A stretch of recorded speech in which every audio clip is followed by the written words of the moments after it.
I always thought we were just open, not a secret test subject in some polyamorous experiment.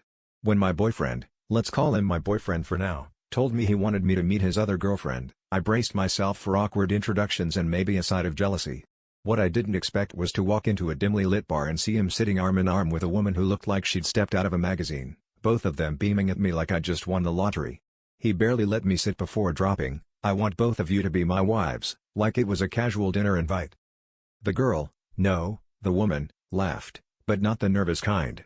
She slid her hand over his and then over mine, her eyes locking on mine with a confidence that was both terrifying and magnetic.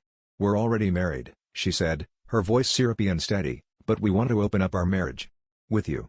My throat closed up, I stared at him, waiting for a punchline, but he just nodded, like this was some regular Tuesday. I felt the blood rush to my face, that mix of humiliation and anger that makes you want to throw a glass or run out the door. Instead, I stayed. I listened as they spun their story, a whirlwind romance, a secret wedding, years of loving and fighting and healing, all in the shadows of monogamy until they found themselves. They framed it as a grand invitation, a chance to be part of something bigger, something real. Every word made me feel smaller, like I was the afterthought in their epic love story. He tried to hold my hand but it felt foreign, like I was clutching someone else's boyfriend, someone else's dream. As I walked home alone, the city buzzing around me, I replayed every moment of our relationship, every time he disappeared without explanation, every work trip, every late-night call he'd ignored. The deepest betrayal wasn't just that he'd been married the whole time.